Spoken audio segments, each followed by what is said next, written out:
up, everybody? Yeah, my name's Patrick, but everybody calls me Packy from Northeast Ohio, Warren City to be exact, right outside of Youngstown area. Did 7 years. My girl told me to jump on here and try this one day.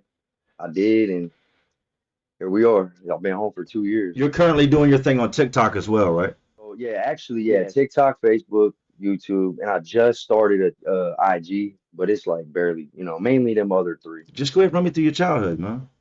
I was born in 1990, and when I was 93, my parents separated. They were living in the same city. They both like to drink and, do like little party things and bar hopping and shit. So I would get like babysitters, but that's not to put down my parents. They were both good parents. It just, that's how it is. My dad though, he kind of did his own thing when I turned 3. I seen him like once or twice a month.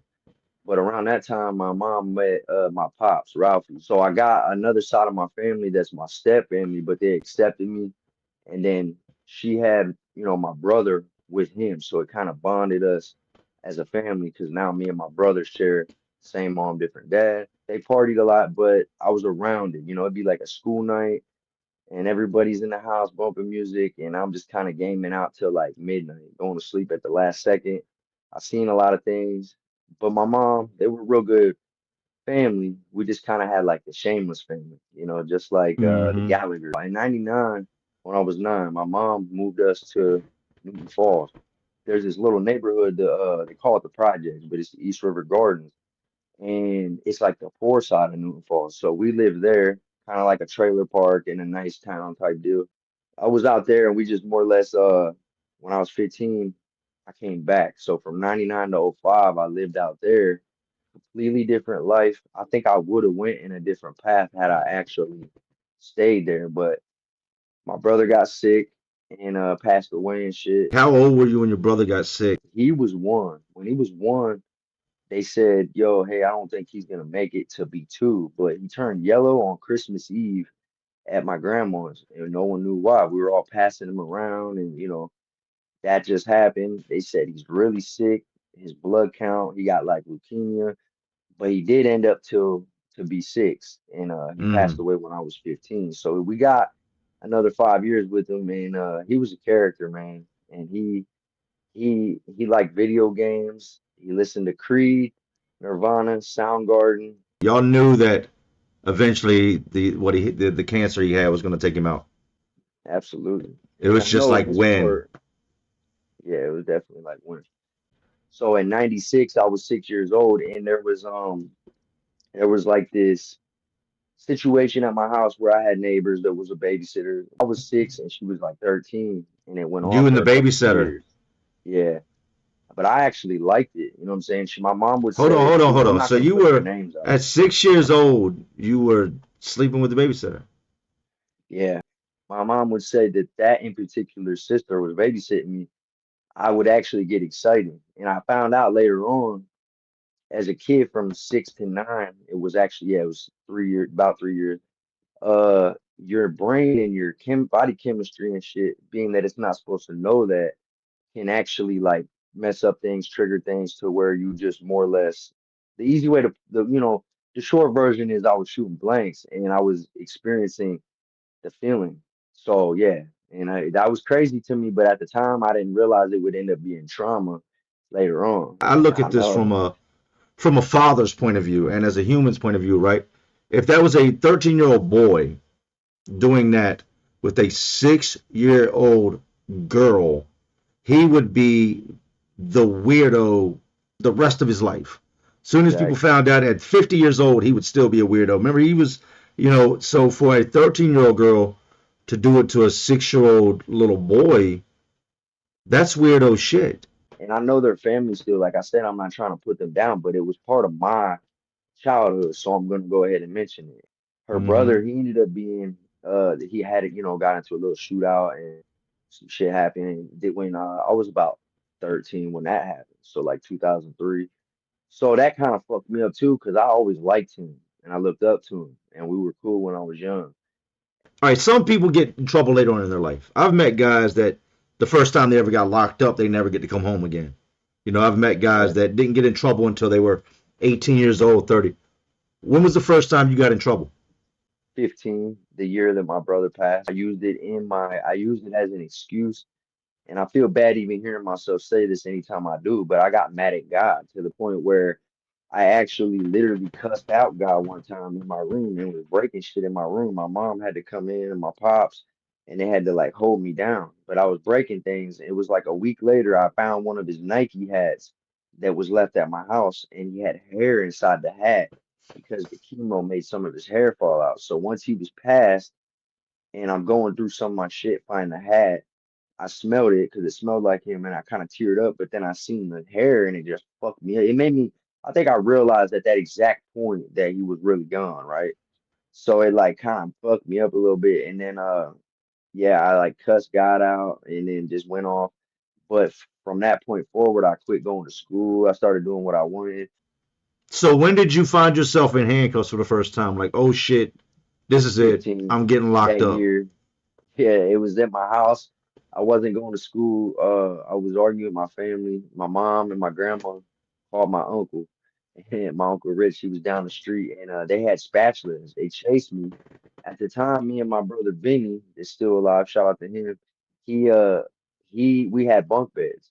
So I run in the room and I jump up on the top bunk trying to get away from them, and they're swinging with these one wooden and one plastic spatula, and one catches me in the ankle, dude, and I just start not only crying but freaking out, right? So they got my uncle coming, but I didn't know they also called the cops. And when I hopped down, I did something I always regret, and I pushed my mom, knowing she had the couch behind her.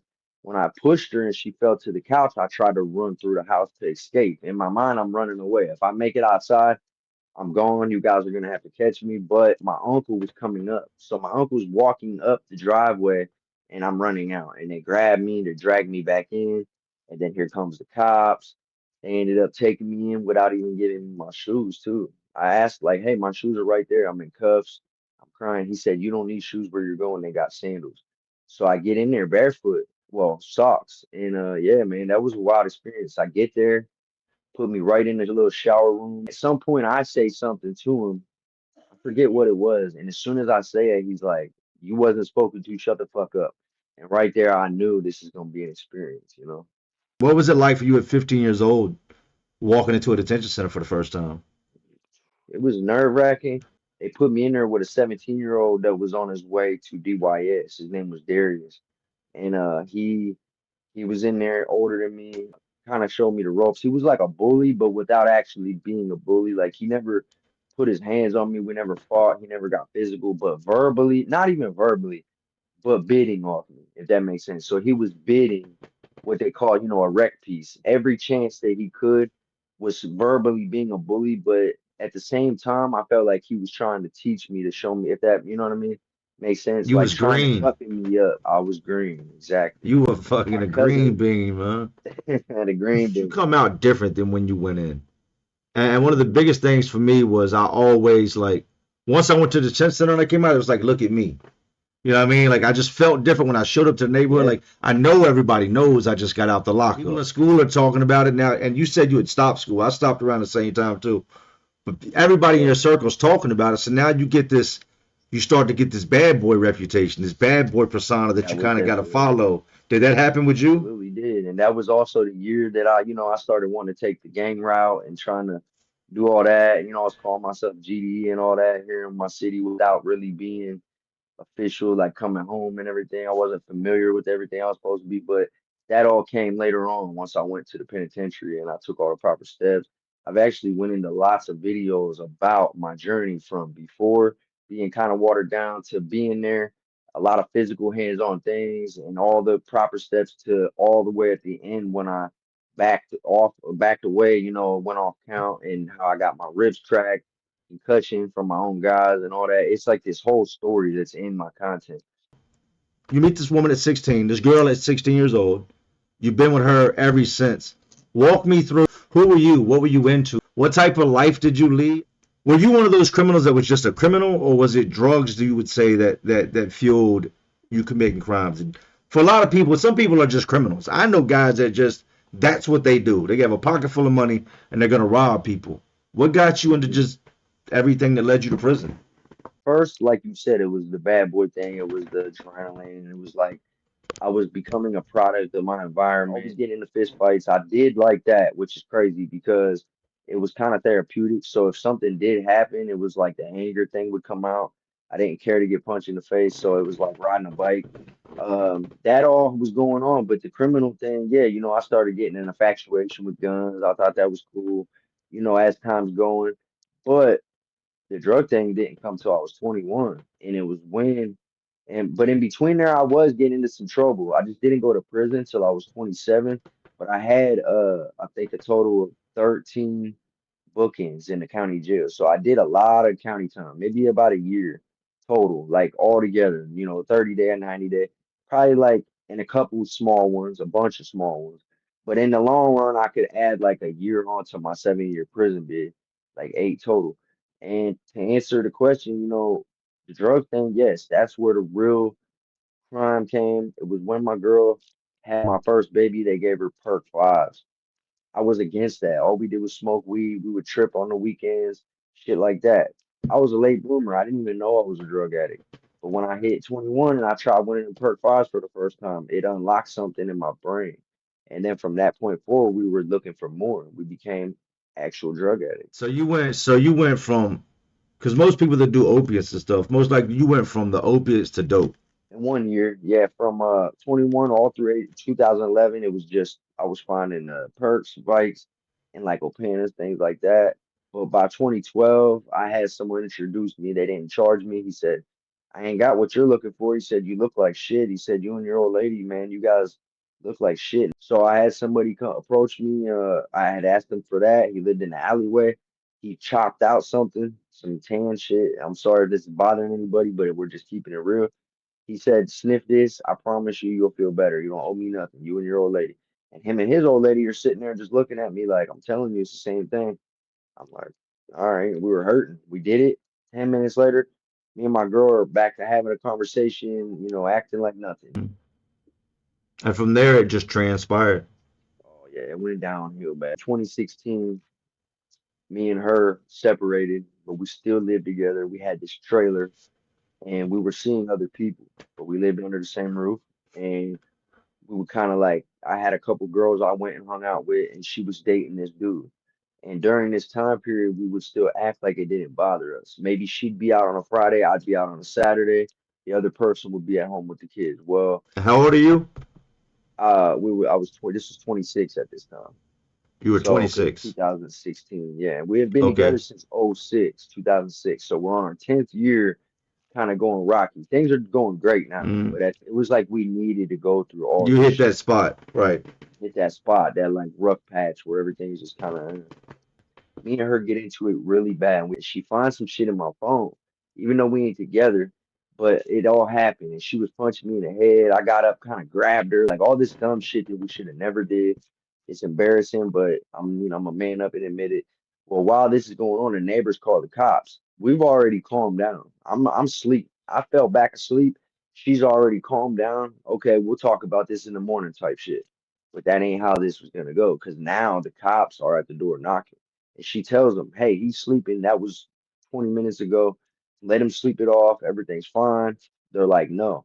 She goes, "Listen, he has nightmares and some shit wrong with him, and he's fucking drinking. Let me go wake him up." You can actually hear that on the body cam. They don't listen. They kind of nudge her out the way. They grab me by the back of the neck. I come up with an elbow. Boom. Whole fight breaks out in the room. I flipped the one, kicked him in the head. It's all on Google. I spit on him. It was a big, really big deal. They charged me. I got out on bond. While I was out on bond, I committed a robbery. And when you combine it, I did 7 years. Committed a robbery on bond. Yeah, on bond, bro. I had Make it make court on sense. Wednesday. Make it Make it make make sense, sense. bro. All right. So what ends up happening is I'm with somebody that is a family friend that they know him good. He's a little older than me. He's ripping and running. I'm not caring no more because it's been a year. So it's 2017. My lawyer's telling me this is your last court date. You're going to prison next Wednesday. Just know when you come in, you're going. You're not leaving. I'm And like, this all is right, for the other stuff, right? This yeah. is for the This is fighting for with the the other cops. stuff. So you And I got court pleaded coming not. up for fighting with the cops. Yeah, Okay. absolutely. I pleaded not guilty by reason of insanity because of my bipolar type 2 and my PTSD. I said, "Hey, I'm in the house. You guys." I literally heard like they said that she said it on body cam. Why are you guys grabbing me up? So I thought I was gonna beat it, which I might have, because they said because I have been hospitalized in the past for other irrelevant shit, they were gonna use that and maybe let me go to a psych unit. But it didn't go like that because while I might be facing this one to I think it was 18 months or something, I'm out and I'm not caring no more. So I crashed out. I'm like, if I commit any crimes and get away with it, but then I go to prison Wednesday, then joke's on them. You know what I'm saying? I'm gonna go do my time, but I'm gonna beat the other shit. Well, it didn't go like that because I got real sloppy. I was smoking hard, doing ice. Then I tried to come down, took 10 Valium 10s. Oh, you was I on felt like one. You was on a I was sick, on sick one, one. bro. Sick one. I felt like I was in a dreamland. It was so bad. Me and dude, we're in the car, not even saying shit barely. We're just riding, listening to fucking drill music. Both got a strap on us, black bandanas and shit. You know, my dumb ass, and I don't mind to talk about it at this point.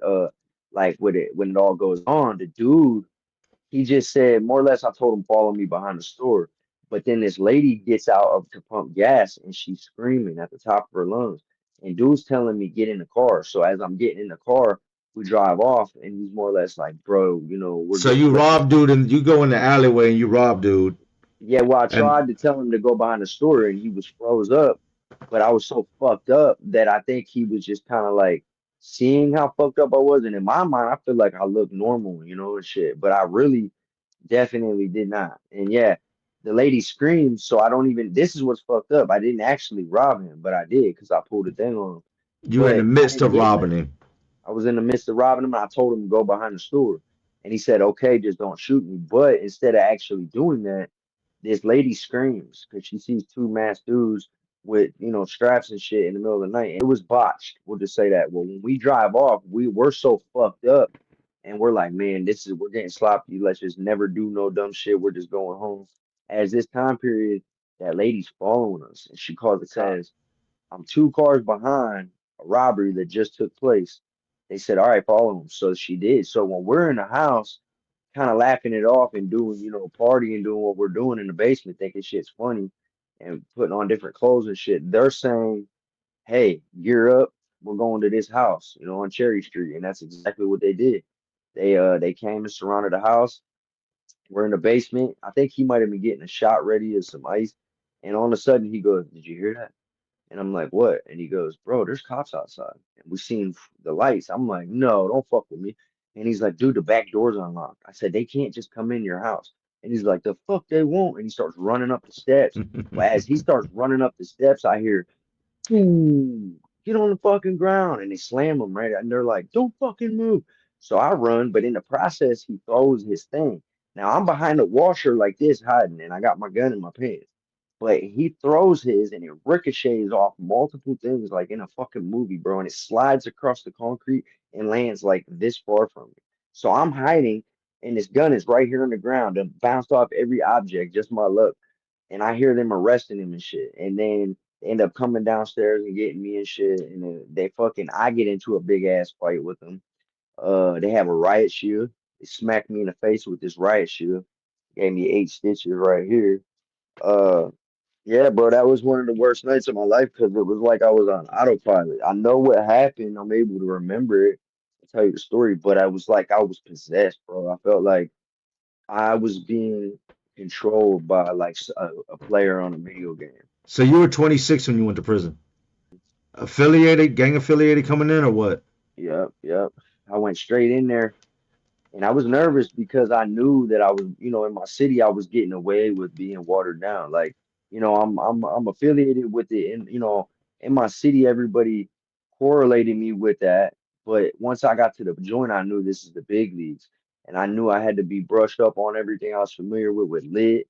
I Because knew they're they were going to gonna G ask me check to you. do, yeah, and that's exactly what happened. But it was all right. It had a couple bumps along the way, but I got it together and everything and became And official, just what they call to coming home. chime in real quick, when anytime you're part of an organization and you go to prison and you're claiming an organization, they're going to approach you. They're going to ask you certain things that Yes, you only people in that you gotta be organization familiar. are gonna know.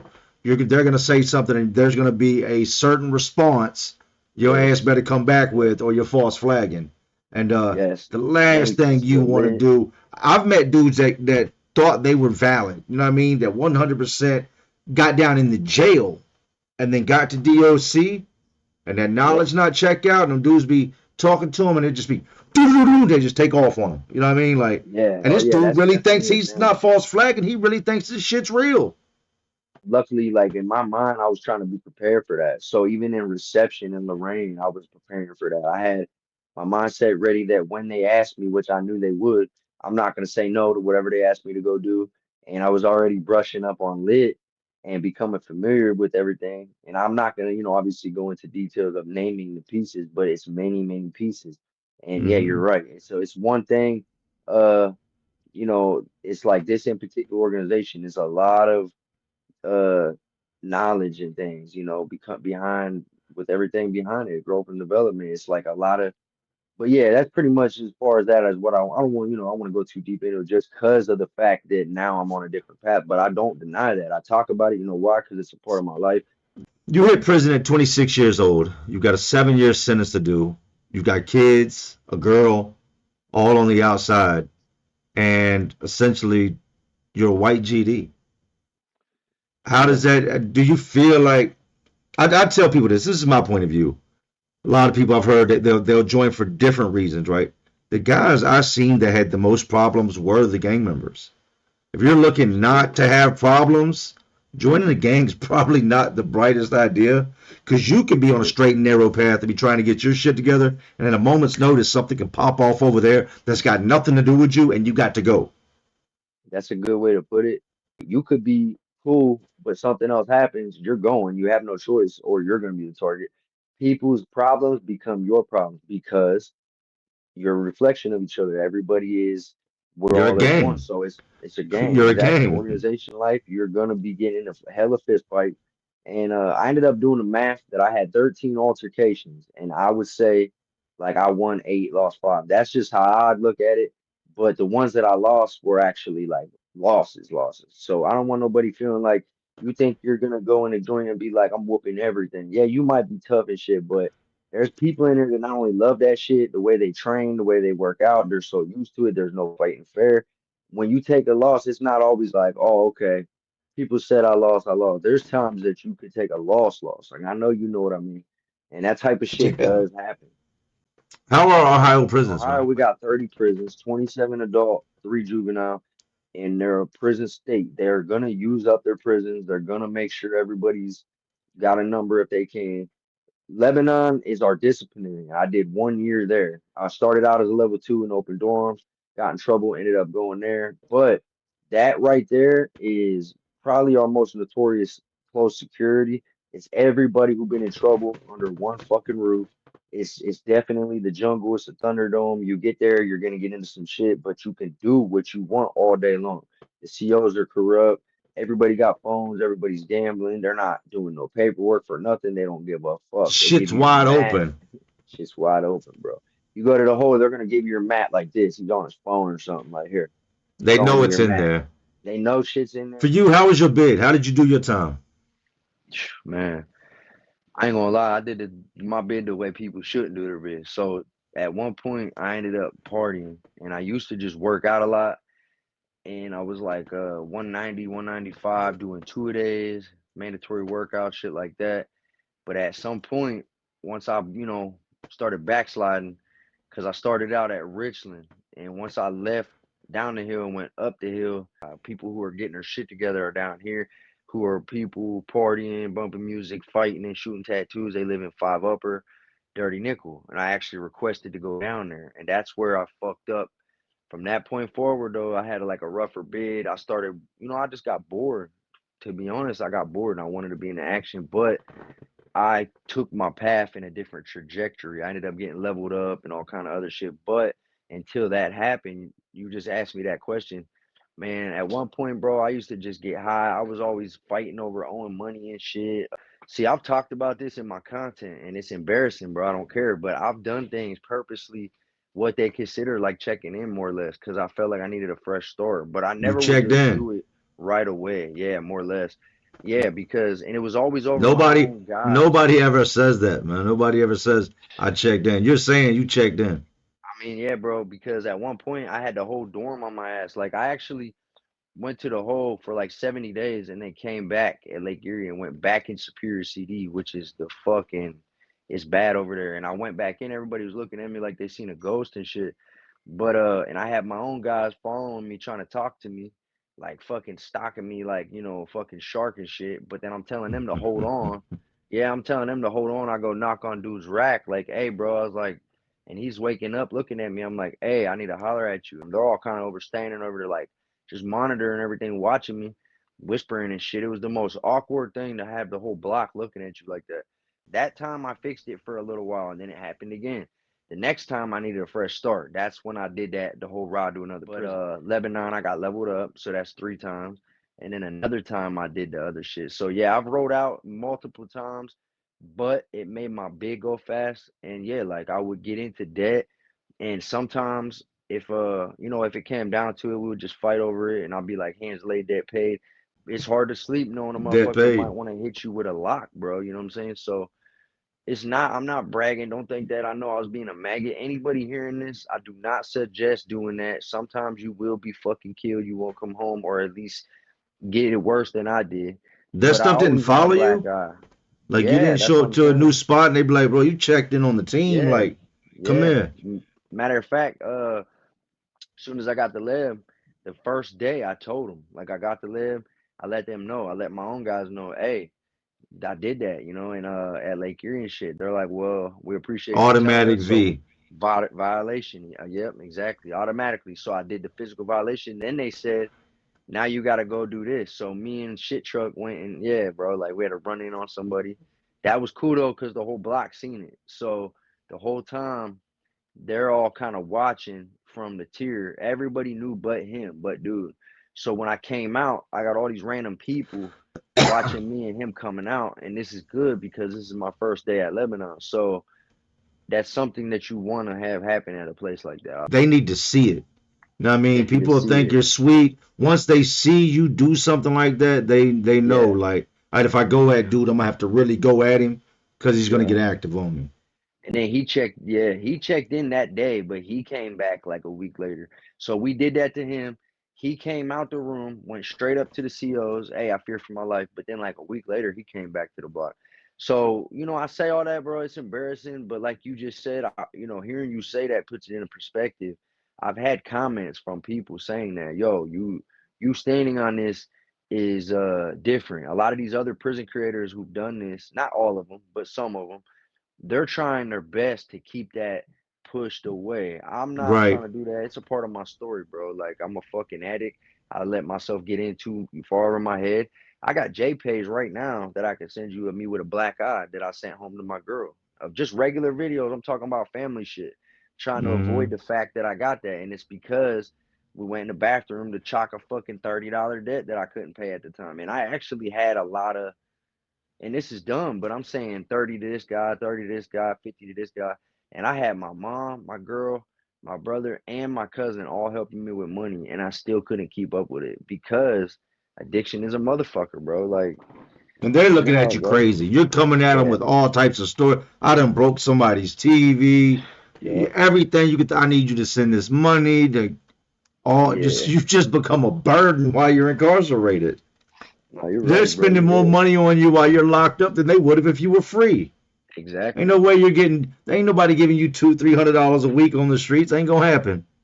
I know, bro. It's crazy when you think about that. What would you say was good and what was the bad about Ohio prisons? Oh man, we got some cool shit though. I ain't gonna lie, cause I remember I told you I had that conversation with Joe when I did my thing with him after prison show. Joe Shout Guerrero, out to Joe from After Prison Show, man. definitely. Yep, I was about to say that because he I know you've worked with him too, and I've worked with him before too. He helped me get a kickstart. So even though I ain't talked to him in a long time, I feel like I owed it to him, and I was a fan of his show, and it helped me get prepared for prison. I watched it before prison. Well, anyways, me and him had a conversation and he was blown away, going, man, we ain't have that in Virginia. But Man, I'm trying to tell you, wherever you're living at, man, I'm coming there. I'm committing that wasn't crime, bad, man. huh? I'm trying to tell you, dudes will be like, man, shit, if they had women up in here, I'd never go home. Man, y'all was Yeah. getting the PlayStation. Well, that, and like, dude, we got clothes boxes that you can buy yourself or family a bunch of different crazy shit, type different jewelry, alarm clocks, fans, TVs. You got all these nice different shoes you could buy, ice chest coolers and pillows, PlayStation 1. Imagine spending $50 on Burger King and then 3 weeks later they just bring you big ass bags of it, bro. And you and all your guys are just sitting there just fucking in heaven for a night. That's That's crazy. So some of these dudes that are on the internet on like TikTok flexing burgers and stuff, trying to make it seem like the guards brought it to them or something. It's part of could be some that. program they're Could on be that they that, got it, yeah. right? Yeah, and they switch it up. So they'll put it in Ohio, they'll put it on the board. Fundraiser, Pizza Hut, 2 weeks, 14 days. You got 14 days, order it up. Oh Krispy hell Kreme, no. Krispy Kreme, 7 days. If you don't order it by this time on this day, you ain't getting it. Shit like that. And this is Just in like Ohio? it's in Ohio. Like we got game rooms. You can go in and play Xbox. They got tournaments in the rec center. You got people playing Madden, Call of Duty. They won't just give you the game. They'll walk over and put the disc in. It's got a lock on it. You can't like open it. But you're gaming in the rec center. That other shit I mentioned, you can actually order a PlayStation 1. And someone else said they were doing a GameCube now. And then someone else just said they're about to start doing the fucking handheld, the Switch. But they said it's gonna cost $1,700 for a fucking Switch. And they gonna buy it? I'm Saying guessing a they're bunch gonna of buy people are it? gonna That's the buy that big bitch. hey, that's the flex right there. That's Yeah, the flex. What you got the PS1? Man, I got the Switch. right. 1700 and half Now my that baby mama's P1 has tax check right 20 games. here. Exactly. Bro, that P1 got 20 games on it built in. So that was Like, kind of shitty because you got bored after like 30 days. now I better never hear you say that was kind I of shitty know. with the PS1 again. Hey, but you're right though. Even hearing myself say that made me feel kind of like I how taking it for granted because that shit was exclusive and cool, and there was people selling that $150 game for $1,000 on other compounds because it was only certain spots in Ohio that had that fundraiser, but it's Mm. grandfathered in. So So if if you you got it, have you it, got it. you got it, All you right, got it. so to the gang thing, you're clearly a white dude. Like, I don't think there's no mistaking the fact that you're a white Right. dude. Yeah. How did that go with you coming into the system being a white GD? Did it play in your favor, Man, or do you feel like the cards were stacked against you based on the fact that you were a white GD? they're definitely stacked against you. You gotta go harder and actually at least just to even blend in, you gotta be on a certain level because they're gonna weed the garden. It was scary at times. Then I got to the point though where I got really mad. Like at Lake Erie, it felt almost like it was a race thing because I felt like I was being treated different. But at Lebanon, it was a lot more structured, so it was a lot different. You got some people who don't even want white dudes being GDs; they want them to be Summer City Royals. They don't want to be in growth and development because they look at it under old law shit. Maybe they were raised different. Just like you got people who grow up racist because their parents are, saying this and that. You got Mhm. black kids growing up like that because their parents are saying this and that. And I think it's instilled in people. But No, I tell yeah, people, rough. I'll be the first to say it, and I stand behind it because I lived through it. I saw it firsthand being a white dude. Prison is a very, very racist place. It's a It is very whether racist you place. want it It to may be or not be not. like what you think, like California, where everybody's segregated and you got to go to the wood pile. Like, I ain't never experienced that. But as far as like knowing the guys are looking down on you automatically when you come in because you're a white guy, I've Yeah, dealt with that.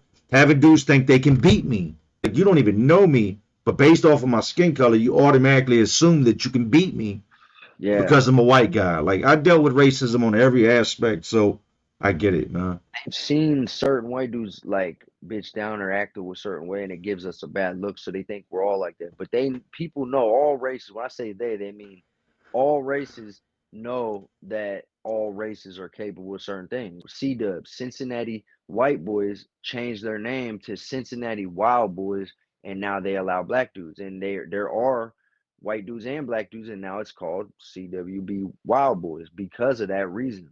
It's not a segregated place. It's just not. It's self-segregated here. Black dudes are primarily going to flock to black dudes. White dudes are Yeah, going to flock to white dudes. You can kick it with whoever. I'll kick it with everybody, and nobody's going to get mad about it. but you're right because even with everything I just explained, even though from the front, looking in, it looks good. Like okay, that's a mixed organization. Like you said, deep down, a lot of these people they might do this at face value because that's what everybody stands for. But when it all boils down to it, a lot of prison shit is racist. So it's a case by case basis. Like even though they say this, they do their lock up, their handshake, this and that. I've seen so many white dudes that were gang affiliated or with a certain organization that more or less the gang would send. I don't know if the gang was sending them to crash out or they just felt the need to be frontline with everything that was going on. 9 times out of 10, if there was a white dude in the organization and something popped off, he was straight in the front of it or dead in the center of it. And like I said, I don't know if he was put there or he felt like he just had to go that much harder to show everybody else or what the situation was. But most of the white guys I've seen that were in organizations, I'd see crash out time and time and time That's again until the definitely it. point that they get shipped and you don't see them no more. That's you hit that shit too, man. That's what it is. It's certain aspects that it'll give me chills even thinking about it that I missed and I got brainwashed that I felt a true like love and a true bond at one point. And this is with white folks and black folks and Hispanic folks because when you're in there, bro, you're in there like you're in the shit together. And when you got motherfuckers willing to crash out and like if something happens, you know they're all gonna jump to their feet. It's a weird feeling, but it's a good feeling. So people seeing this and hearing this, don't think I'm trying to glamorize it or glorify it, but you will become fucking brainwashed to that and it becomes second nature. Did you get to a point where you're like, yo, this ain't it? Yeah. This ain't it.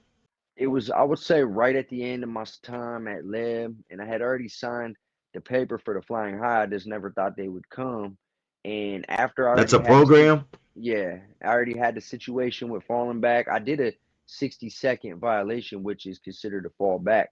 Two of the guys, it was a white dude and a black dude. I went in the room. They did that for 1 minute, and that's when I got fucked up. And when I came out, it was understood that I'm gonna go this way and they're gonna go this way. So more or less, were you denouncing the organization? Yeah, so I Like, told did you them what I drop your wanted to do. flag? Is that what happened? Yeah, I told him I wanted to go off count and that it was partially me and partially my family. I said I'm just kind of like to the point where I'm sick of this. I got you guys violating me every fucking day for shit anyways that I'm gonna probably keep doing. I got my girl getting mad at me. I said I'm gonna just be honest. I want to fall back. And it was like, all right. So they went and talked to everybody, and then they let it be known. And then they sent Mike G and Yuckmouth in the room with me, but he went by the window, and Mike G from Columbus stood by the door. He said, "You swing," and I said, looked at him. I thought they were gonna do the old school like 6 mouth shots, 6 rib shots. No, this was a full force fight where I'm allowed to fight back, and they're just dubbing you out, right? But they felt bad. He was like, "Swing, bro," and he raised his voice, so I swung on Yuck, and then I started feeling the flashes from behind, and before you know it, it was too much to handle. And them rooms are small, but they're coming from both sides. And it was mostly Mike G, the black dude, but I could feel the force and the anger behind his punches, and it was like a grunt, like each time, like you know. And one of them caught me so hard right here, it just took the breath right up out of me. Like even saying this is making my adrenaline go, bro. It's like trauma, but they fucked me up. And when I came out, I knew something wasn't right here. And I had a couple knots and a black eye, but I had a concussion and everything was wobbling. And as I see Everybody's them, looking at you they're all looking because at me, the everybody in the CEOs and pod them. knows what Oh just yeah, happened in that cell. So you got I had dudes to kind of have. clicked up off to the side, standing in the doorways watching, and you come Yep. stumbling out looking like fucking Elephant Man. Right. And even the COs knew not to say shit. They waited till this exact shift. Yeah, I came out and I remember them all kind of grouping up around me, saying some shit, and it was like something in a movie. It was like echoing in and out. And I'm just looking at everybody just kind of standing there looking at me. A couple of the guys kind of like out of habit tried to lock up with me, and then I did, and they were more or less saying bye, doing our handshake, but like going in different directions. Even with me leaving, it was still a part of the process because it's like second nature. So I'm doing that, and it was understood that I was gonna go up to the desk and tell him I want to get the fuck out of here, and that's what I did. And So that was the everybody last knew. point. They Everybody knew knew. that we got to Yep. violate you, and then you got to roll it up and get Gotta up get up out of out of here. here. Yep. But it was on my choice, but I put myself through that. I ended up going to Trumbull Walls for the Flying High about 4 months later. So when I got there, I went back on count. That's why I was trying to say I've done this multiple times from Lake Erie and then at Leb and then at Trumbull Walls. I don't know why, but it's like You went back to I what? fucking I went back into that life. Like I got there, I could have just fell back and stayed like that. But I seen some people and we get to having conversations and they say, "Oh yeah, you ain't know he's white folks." And then it's just like that quick, bro. It just starts back up. And it's almost So like you instead drop of your flag, and now you picked your flag back up. it's just like it never stopped, you know?